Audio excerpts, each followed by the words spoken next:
Turma, boa noite a todos vocês. Sejam todos muito bem-vindos novamente.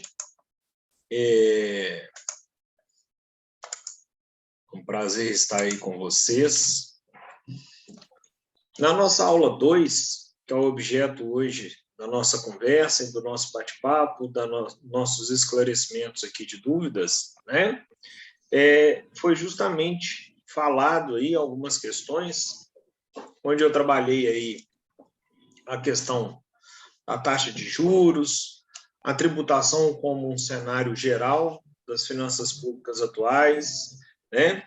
A tributação da forma em que se estipula aí o controle da inflação ou não, qual que é a correlação do aumento da inflação com a questão de arrecadação tributária. Falamos aí também dos tributos existentes dentro do nosso sistema brasileiro, de uma forma bem simplista, porque nós vamos adentrar em cada um desses tributos, em cada espécie. Falamos que nós temos a incidência de tributo tanto quanto receita, quanto patrimônio, quanto comércio exterior, operações financeiras e até mesmo nas transferências. Citei para vocês aí algumas questões referentes às contribuições de intervenção no domínio econômico. Falamos da divisão da arrecadação tributária em torno do Brasil, para a gente ter uma ideia, né? E dando prosseguimento aí, falamos um pouquinho das nossas finanças públicas, acerca do déficit nominal, balança comercial favorável, a balança negativa, o que é o superávit, os juros da dívida pública, como que é feito isso, uma comparação com outros países e como que se dá esses diagnósticos brasileiros acerca aí das nossas cargas tributárias. Então, vou abrir aqui agora para vocês citarem, falar o que vocês acham, e aí a gente trocar umas ideias e solucionar eventuais dúvidas. Fiquem à vontade. Ninguém vai abrir o vídeo, gente? Todo mundo com o vídeo fechado, só eu sozinho aqui, largado? É isso mesmo?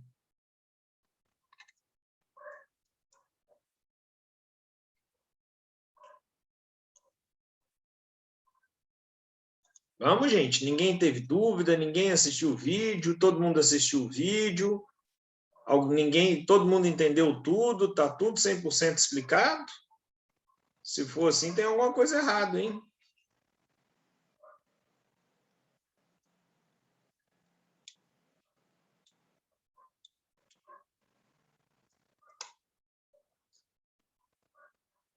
Sem problema, Pedro. E aí, turma, ninguém com dúvida, nada? Vamos lá. A Karina pergunta aqui. Sobre a contribuição social, poderia explicar essa afirmação e exemplificar?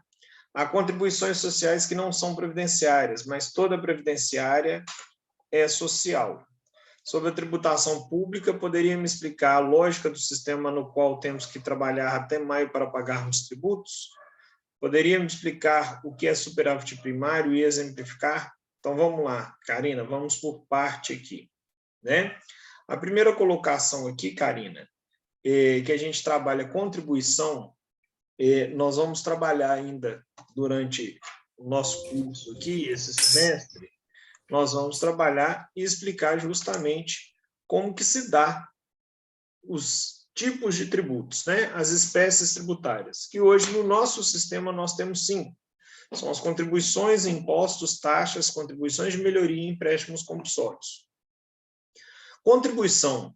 Contribuição nada mais é do que tudo que a sociedade, seja ela empregado, empregador, empresa, todo mundo que tem algum tipo de produção paga contribuições. E existem inúmeras contribuições que nós vamos trabalhar, as diversas contribuições acerca dessas questões, tá? E as contribuições, elas são destinadas para alguns setores. Então, todas as contribuições que a gente paga, vamos supor, para o nosso sistema previdenciário, que é chamado aí de INSS, tá? Elas são justamente destinadas a financiar a Seguridade Social nossa brasileira. E é interessante entender que a nossa Seguridade Social, ela não é uma seguridade social apenas para a previdência, ou seja, para questões de aposentadoria ou resguardo. A seguridade social ela é muito mais ampla. Então, ela agrega saúde, educação, saúde, assistencialismo e previdência, desculpa. Tá? E aí, quando a gente trabalha o nosso sistema de seguridade, nós falamos que toda contribuição é para contribuir quanto ao custeio desse sistema. Ah, professor, como assim na prática? Vamos lá. Suponhamos que o Eduardo começa a trabalhar de carteira assinada, tudo bonitinho, etc. e tal. E depois de 3 anos de trabalho, infelizmente, o Eduardo sofre um acidente e fica inválido. O Eduardo é novo, 30 anos de idade, e fica inválido, mas ainda tem mais 50 anos para frente da sua vida fácil e fica vivo até 80 anos de idade. Ou seja, ele vai ficar inválido, vai receber uma aposentadoria, uma pensão aí por conta da invalidez para o resto da vida, e se você colocar na balança, ele contribuiu muito menos do que ele efetivamente recebeu. Então, quando a gente paga uma contribuição, é para financiar um determinado setor, independente se eu vou usar ele muito pouco ou se vou usar. Outro exemplo, o Eduardo trabalhou até os 70 anos de idade e com 70 anos de idade ele aposentou. Um mês depois que ele aposenta, ele morre. E ele não tem mais esposa, ele não tem filho menor, ele não tem ninguém para ganhar a pensão morte dele. Poxa, o Eduardo trabalhou a vida inteira, contribuiu a vida inteira com o sistema previdenciário de seguridade social, pagando as contribuições sociais, e quando precisou, teve um mês e logo depois morreu e não ganhou nada. Porque eu paguei a vida inteira, foi para fazer a manutenção desse sistema. Tá? Então, por isso que é importante, Karina, a gente entender essa questão do que é a contribuição social. Tá? E aí, nem todas as contribuições elas vão para o sistema de assistencialismo, de seguridade social. Porque nós temos contribuições que são para questões da educação, outras contribuições, mas todas as contribuições previdenciárias, elas vão para financiar a nossa seguridade social. Só que a seguridade social, ela é muito mais ampla do que a previdência social. Quer ver um exemplo clássico? Não sei qual que é a sua idade, mas a gente sempre escutava as pessoas falando assim, eu vou ali no INPS resolver meu problema. Era Instituto Nacional da Previdência Social. E mudou após a Constituição de 88, se não me falha a memória, mais ou menos em 1995, se tornou o INSS, porque seguridade social é muito mais amplo do que previdência social. Então, a seguridade social ela abarca previdência, assistencialismo e saúde também. Tá? Então, por isso também dessa diferenciação. Aí depois você coloca aqui para mim, para a turma, né? Sobre a tributação pública, poderia me explicar a lógica do sistema no qual temos que trabalhar até maio para pagar tributos? Essa lógica ela está, inclusive, no trabalho que vocês estão desenvolvendo, né? Que é fazer o quê? Um levantamento da carga tributária total que vocês estão tendo que dar conta. Todos nós temos que dar conta todo ano. E aí nós temos hoje uma tributação que ela tem uma média de mais ou menos 35%. E se você falar 35% até comparado com o ano inteiro, por isso que até o mês de maio a gente trabalha tão somente para pagar os tributos que incidem para a gente durante o ano. Então, nessa aula 2 que eu coloquei aí, eu coloco até algumas comparações com outros países em questão de carga tributária. E, para ser sincero, o problema não é o tanto que a gente paga ou o tanto que é cobrado, mas sim o desejo ou a contraprestação, vamos falar assim, de que o que eu estou pagando, eu estou recebendo isso em retorno. Então, é essa situação que a gente tem que entender melhor e tem que exigir cada vez mais dos órgãos públicos aí acerca da nossa situação. Por quê? Porque eu tenho uma tributação alta, ótimo, mas eu tenho uma educação pública de qualidade? Não tenho, então eu tenho que pagar particular. Eu tenho um sistema de saúde que me atende perfeitamente? Não tenho, então eu tenho que pagar um plano de saúde. Eu tenho uma segurança boa? Não tenho, então eu tenho que gastar colocando cerca elétrica e alarme na minha casa. Então nós temos várias outras questões que acabam por, então, fazer com que gastamos cada vez mais e não tenhamos alguns retornos. Então, por isso que existe aí, vamos falar assim, essa indignação social e do povo acerca do nosso sistema tributário. Outra situação que você me pergunta aqui, se eu não for claro, pode perguntar, pode me interromper, tá, turma? Todos vocês. Outra questão que a Karina me pergunta aqui é justamente o que é superávit primário e exemplificar. O próprio nome já fala, né, gente? Superávit é superar e primário inicialmente. O que acontece? Nesta aula eu coloquei para vocês, na aula 2, justamente a questão do quê? Da balança comercial. A gente sempre assiste jornal e fala assim, o Brasil bateu um novo recorde quanto à sua balança comercial e está vendendo muito mais. O que quer dizer isso? A balança comercial nada mais é do que um débito e crédito. E não o débito e crédito contábil, que esse débito e crédito contábil é inverso do que a gente aprende como a coisa geral do débito e crédito, né?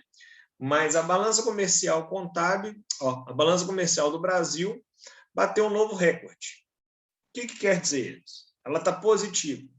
Se a nossa balança comercial está positiva, o que representa na prática? O Brasil está produzindo e vendendo mais para fora do que comprando de fora. Ou seja, quando a nossa balança comercial está positiva, a gente vende mais para outros países e traz mais dinheiro de fora do Brasil para dentro do Brasil. E quando a nossa balança comercial está negativa, é porque a gente está fazendo o inverso. A gente está comprando mais produtos de fora, mandando mais o nosso dinheiro do Brasil para fora do país, ao invés de vender nossos produtos para outros países. E graças a Deus, turma, como eu expliquei, a balança comercial positiva nossa, ela sempre é bacana e positiva. A nossa balança comercial sempre a gente está na frente. Por quê? Porque o Brasil é um país da área do extrativismo, produção, né, extração ambiental, desde que quando o Brasil foi descoberto é assim, então não vai mudar. Tanto é verdade que o sistema do agro tem as melhores questões, desde tributárias, desde contábil, né? O imposto de renda do produtor rural, se algum de vocês tem particularidade, tem vivência com isso, ele é maravilhoso. O produtor rural, pessoa física, ele faz um planejamento maravilhoso, tributariamente falando, com seu imposto de renda. Por quê? Porque o governo estimula isso, mas não para alguém deixar de pagar tributo, mas é porque essa área do campo, essa área do agro dentro do Brasil é a que mais traz retorno financeiro para o Brasil. Então, por isso que ela é a mais incentivada de todas as áreas que a gente pode falar. Então, nós temos aí, turma, justamente uma estrutura a qual todo o nosso sistema é baseado em débito e crédito. Então, quando a nossa balança comercial é positiva, é porque a gente está vendendo mais e trazendo mais dinheiro de fora para dentro. E aí nós temos a questão do superávit, ou seja, eu consegui pagar minhas contas. E aí, o que é o superávit? É tudo que a gente arrecada em questão tributária no nosso período do ano cível, tá? E tudo que a gente produz e arrecada a nível de tributo. Então, a gente tem um PIB, que é o Produto Interno Bruto, e que sobre todo esse produto produzido aqui e comercializado, a gente tem arrecadação tributária. E quando a gente chega nessa arrecadação tributária, mais as demais fontes de receitas do governo, a gente tem um caixa para pagar as contas. O governo tem gestão, faz gestão, e ele tem que pagar as contas, né? Quando o governo gasta mais do que arrecada, ele fica em quê? Em déficit. Ele está deficitário, ou seja, ele está com uma administração pública horrorosa, porque ele está gastando muito mais do que ele consegue arrecadar. Quando o governo consegue arrecadar e essa arrecadação é suficiente para pagar as contas dele, ele fica em superávit. E quais são essas contas que ele tem que pagar? Todas as contas. Saúde, educação, folha de pagamento de servidor, tudo. Se sobrou um dinheirinho, ele está em superávit. Ou seja, ele está mostrando aí, que é o superávit primário, que ele está conseguindo pagar as despesas e está sobrando dinheiro. Só que o problema é o seguinte, a única coisa que não entra nessa conta dessas despesas, Karina, é justamente o pagamento da dívida pública e os juros da dívida pública. E se o dinheiro sobra, dá para pagar isso? Perfeito, superávit. Mas se não dá para pagar, ele entra em déficit nominal. Ou seja, ele conseguiu pagar as contas internas, mas ele não consegue honrar compromissos internacionais, que é o pagamento dos juros da dívida pública. E aí ele fica em déficit, ele fica deficitário, ele fica devendo. Qual que é o efeito disso na nossa prática? Exemplo, nós estamos vivendo isso tem vários anos, que a gente gasta muito mais do que arrecada. O Brasil está vivendo isso há vários anos já. Qual que é o efeito? Desvalorização da nossa moeda. Por quê? Porque 70% da riqueza que circula no nosso Estado brasileiro, em questão empresarial, comercial, industrial, tá?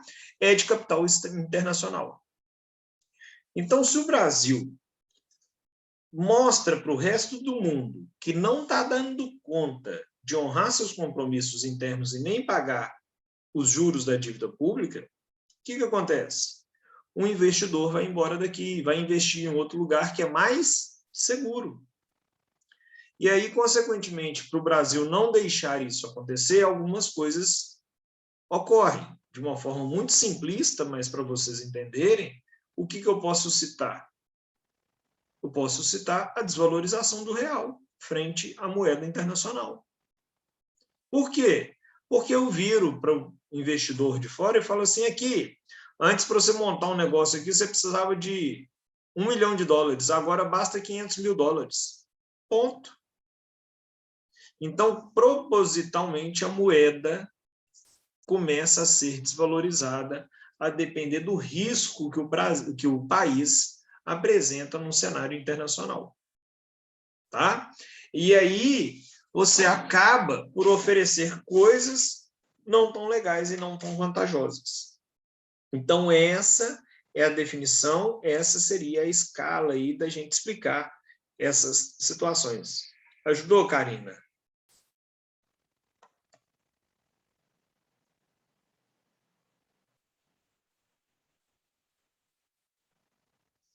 E aí, turma, mais alguém com alguma dúvida do material dessa aula 2 nossa? Alguém quer perguntar alguma situação em específico?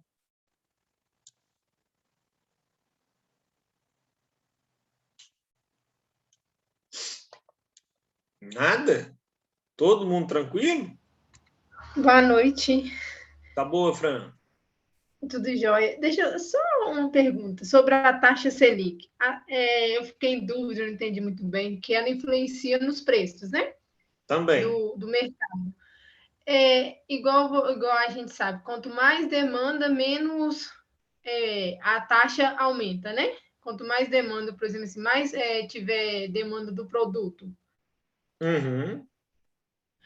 Igual a questão da gasolina, ela interfere no preço da gasolina ou não? Tá, Que vamos é o que a separar. gente está mais vivendo. Isso, vamos separar aqui uma questão da taxa Selic. O que é a taxa Selic? Taxa Selic nada mais é que o sistema líquido de custódia. O que é isso? É o índice de inflação que o Brasil reconhece que ele está tendo, tá? E por conta disso, ele remunera papéis, ele remunera investimentos feitos em papéis brasileiros com esse índice de inflação que o Brasil reconhece que está tendo. Então, para que ela serve isso? Ela demonstra o nível também de inflação do nosso mercado. Por quê? Pegando o nosso momento atual, nossa economia está boa? Não. Então, o que está acontecendo? Nós estamos com uma inflação alta. Tanto é verdade que o IGPM ano passado ficou em mais de 20%, que é o Índice Geral de Preços Médio ao Consumidor, né? E, consequentemente, a nossa taxa Selic ela vem aumentando.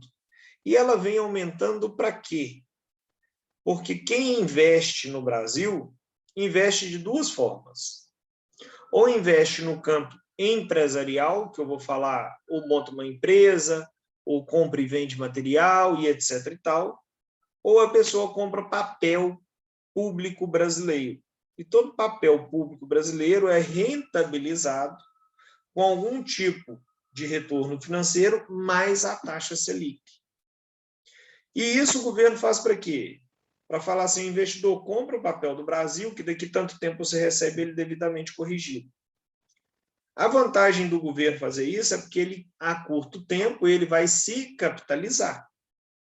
Mas quando ele tiver que pagar esse papel com a taxa Selic mais alguma rentabilidade prometida, ele vai ter que tirar o dinheiro de outro buraco. Quando ele diminui demais a taxa Selic, ele vira para o investidor e fala assim, investidor, não estou precisando que você compre papel brasileiro, não. E o Brasil não está precisando de fazer caixa com o seu dinheiro, não. O que o investidor vai fazer? Vai colocar o dinheiro dele no mercado, incentivar a contratação de pessoal, consumo, etc. e tal. Então, a grosso modo falando, quando a taxa Selic está baixa, ela representa, porque existem vários fatores econômicos aqui, que é bem complexo, mas ela representa que a economia está sendo incentivada no sentido de consumismo, movimentação financeira, etc. e tal. E quando a taxa Selic está muito alta, representa que nada vai bem, que o governo está fora do eixo em questão econômica e que o governo está tendo que se capitalizar porque a economia não está, a roda não está girando por si só. Tanto é verdade que a taxa Selic nossa tem um histórico de sempre vir com valor baixo. No segundo mandato do governo Dilma, ela disparou, justamente porque o governo estava totalmente fora do eixo, em razões econômicas. Tá? Não políticas, tá, gente? Eu estou falando aqui de economia. E para a gente entender a questão tributária. Essa é a questão da taxa Selic. Então, ela representa e ela é o reflexo, nada mais, nada menos do que o nosso sistema de inflação. Já a CID combustível, como eu dei o exemplo para vocês, no vídeo, a CID ela é uma contribuição de intervenção no domínio econômico, ou seja, o governo cobra uma contribuição sobre determinadas áreas de produção, exemplo, commodities, os royalties, o próprio petróleo, tá? E essa contribuição ela funciona muito mais como um marco de regulação da nossa economia. Ora, vai cobrar mais, ora menos, a depender do preço internacional, que foi aquela comparação que eu coloquei no vídeo para vocês. Tá? Professor, e qual que é o efeito disso? O efeito disso é que o governo consegue diminuir um sobrepreço ou uma mega inflação. Qual que é o efeito disso no nosso sistema de combustível? O Brasil, infelizmente ou felizmente, a depender do seu olhar e ponto de vista, investiu demais em malha rodoviária. Tudo que se faz no Brasil é por malha rodoviária. E aí, se a gente deixa o nosso preço de combustível ser regulado pelo mercado internacional, como eu dei o exemplo no vídeo dos Estados Unidos, a gente se torna refém do mercado internacional, inclusive enquanto a nossa questão de inflação. Por quê? Porque tudo no Brasil é regulado pelo combustível, pelo petróleo. Eu não faço nada no Brasil, não distribuo nada, não exerço nada se eu não tiver um equilíbrio do preço aí do nosso combustível. Então, por isso que vocês veem essa série de intervenções econômicas sendo feitas aí pelo governo, tá? A nível de custo do combustível. Então, essa contribuição de intervenção do domínio econômico é justamente para se tributar mais ou menos e manter uma média de preço ali sobre o combustível. Fui mais claro, Fran? Ajudei? Ajudou. Então, só para me entender. Por exemplo, assim, se o Brasil investisse mais sem ser rodovia, igual se fosse de trem, Exatamente. o combustível não seria tão alto igual a gente paga o preço dele, Perfeito. mais ou menos. Principalmente porque não vamos falar o combustível só por si, mas até mesmo os nossos produtos não seriam tão caros. Por quê? Porque, às vezes, o que mais encarece um produto para o consumo é o frete. E o frete hoje no Brasil, 90% é feito pela malha rodoviária por meio de combustível, por meio do petróleo. Agora, se eu tivesse uma malha ferroviária extremamente desenvolvida, como hoje temos na Europa, ou como era no Brasil até antes da década de 70, seria espetacular, tá? Porque o custo é muito menor. Entendi. Agora entendi. Tá ok? Tá ok, obrigada. Nada às ordens. E aí, Rose, você está com alguma dúvida, alguma colocação, turma? Vamos lá. Mais alguém?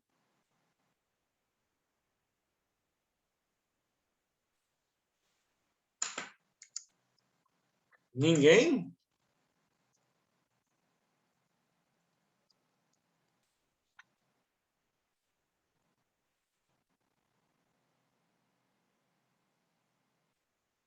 Ô, professor, esse papel público que você falou é ações que o pessoal Isso. compra da. Título público, ações públicas do próprio governo. Entendeu? Tá. Entendi. Tá joia? Joia. Mais nenhuma dúvida, gente? Super tranquilo? Tá dando para entender minhas aulas? Não? Me fala aí, por favor. Sim. Tá dando para entender pelos vídeos. E pela explicação que você acabou de dar também, ficou bem claro. Então, joia. Ninguém teve mais dúvida nenhuma? E aí, turma, quando a gente fala dessa questão aqui, que eu coloquei para vocês, o que vocês acharam disso? A carga tributária é alta porque há muita corrupção de desvio de dinheiro público, é alta porque os funcionários públicos recebem salários altíssimos, é alta, mas não há avanço significativo no serviço público, os ricos só que suportam a alta carga tributária. Vocês concordam ou discordam com isso? Com essas perguntas? Hã? Eu concordo, principalmente, né, a corrupção faz os preços elevar, porque acaba que quem paga é a população que tem a menor renda, né, que é o que mais sofre com esses aumentos com as inflações que ocorrem no mercado. Então, vamos lá. É muito interessante isso, e é importante a gente ter reflexões quanto a isso, porque isso é uma questão bem midiática também. Então, exemplo, a nossa carga tributária porque tem corrupção e desvio de dinheiro público? Sim, claro, né? Mas, ao mesmo tempo, antes da gente olhar o próximo, é importante a gente olhar o nosso. Existe uma pesquisa que demonstra, gente, que o mesmo tanto que a gente tem de corrupção no Brasil é o mesmo tanto que nós, quando eu falo nós, eu me incluo nisso, tá, turma? Porque eu também não sou perfeito, não, graças a Deus, o mesmo tanto que a gente tem de desvio e corrupção, isso é feito pela sociedade de um modo geral, quando ela se corrompe. Exemplo, a gente comprar uma coisa contrabandeada, sem lastro fiscal, etc. e tal. Isso gera um grande problema de arrecadação tributária para o país e nós somos os protagonistas disso também. Então, é muito fácil, às vezes, a gente falar que a carga tributária é alta por conta dos outros, mas ela também é alta por conta da gente mesmo, né? Outra situação ela é alta porque funcionário público tem salários elevadíssimos. Errado. Apesar de a gente ter muitas questões aí onde alguns servidores têm salários altos, mas isso é uma pequena parcela, tá? A maioria dos servidores tem salários ínfimos e horrorosos perto do que eles são submetidos a fazer em questão de serviço público. Então, é importante a gente atentar para essa situação também, tá? Nós não temos indicadores significativos em serviços públicos ou socioeconômicos? Eu sou contrário a isso. Eu acho que sim, nossa sociedade está desenvolvendo, cada dia mais a gente cresce e desenvolve e tem novos resultados e novas vertentes aí. E os ricos suportam alta carga tributária? Não. Estudos mostram, principalmente vocês que estão na área contábil, mostram que os pobres cada vez suportam uma carga tributária muito maior do que os ricos. Então, fica isso para vocês refletirem, principalmente a área suas, que é uma área muito legal em questão da gente conseguir demonstrar numericamente essas questões e que traz para a gente essas observações.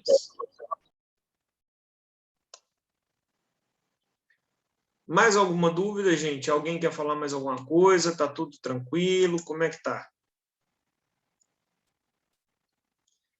Então, joia. Eu já postei a aula 3 da nossa próxima semana.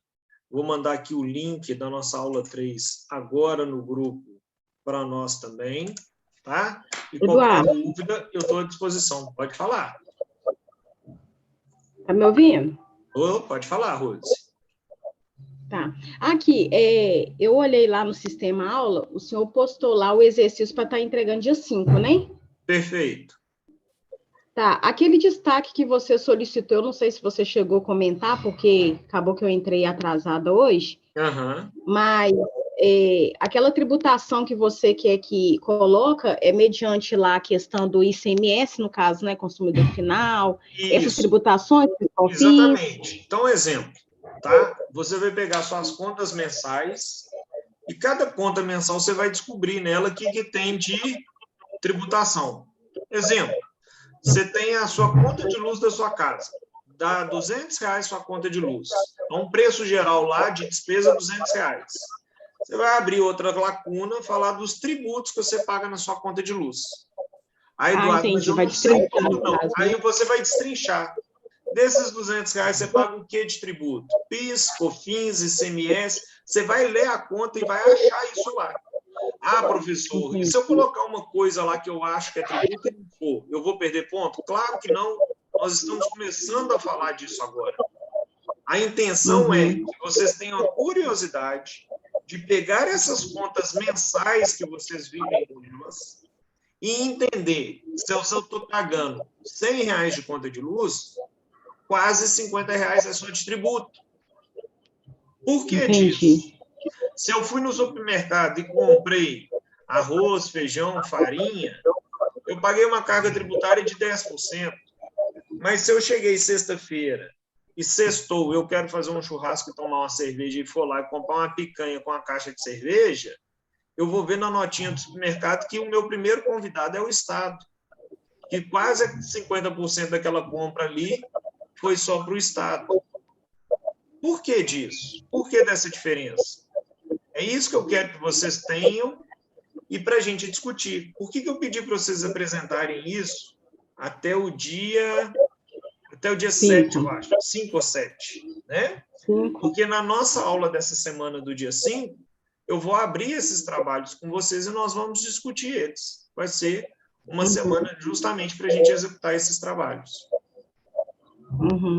Tranquilo? Bacana. Tranquilo, muito obrigada. Qualquer dúvida que vocês tiverem, pode ir perguntando aí no grupo da turma, super à vontade, tá, gente? Não se acanhem. Mais alguma dúvida, turma? Eduardo, é uma dúvida aqui que eu tinha anotado. Diga, Fran. Você falou que são 35% de imposto, né? Então, a gente, durante o ano, a gente paga, por exemplo, assim, tudo que a gente compra, a gente paga 35%? A média é essa, isso mesmo. A sua média, você vai chegar na conclusão nesse trabalho que eu te pedi, dessa VA1. Entendi.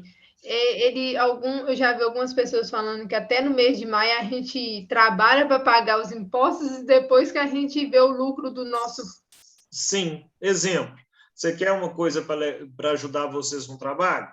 Dá uma fuçada no site do IBPT, Instituto Brasileiro de Prática ou Planejamento Tributário.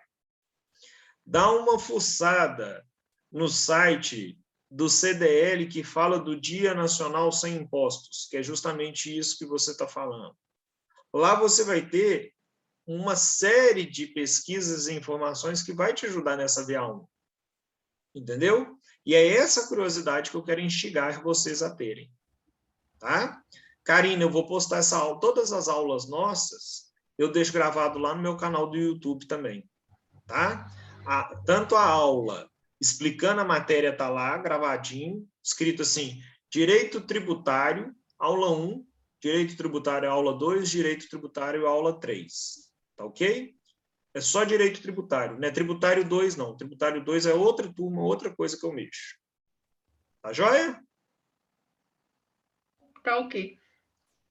Mais alguma dúvida, turma? Ô, Eduardo. Diga. Eu ainda não estou com acesso ao sistema faculdade. Eu acabei de ficar sabendo dessa atividade. Manda Como que eu faço para poder ter acesso a ela? Manda no grupo da turma o nome de quem e número de matrícula que não está tendo acesso, que eu vou mandar para a coordenadora. E ela me ajuda nisso e eu ajudo vocês com isso. Tá bom, muito obrigada. Tá bom? Gente, então um beijão para vocês. Qualquer coisa é só me chamar no Zap também, tá bom? Tá, joia, obrigada. Uma ótima semana e fiquem com Deus aí, todos vocês. Amém, fica com Deus também. Amém, com Deus também.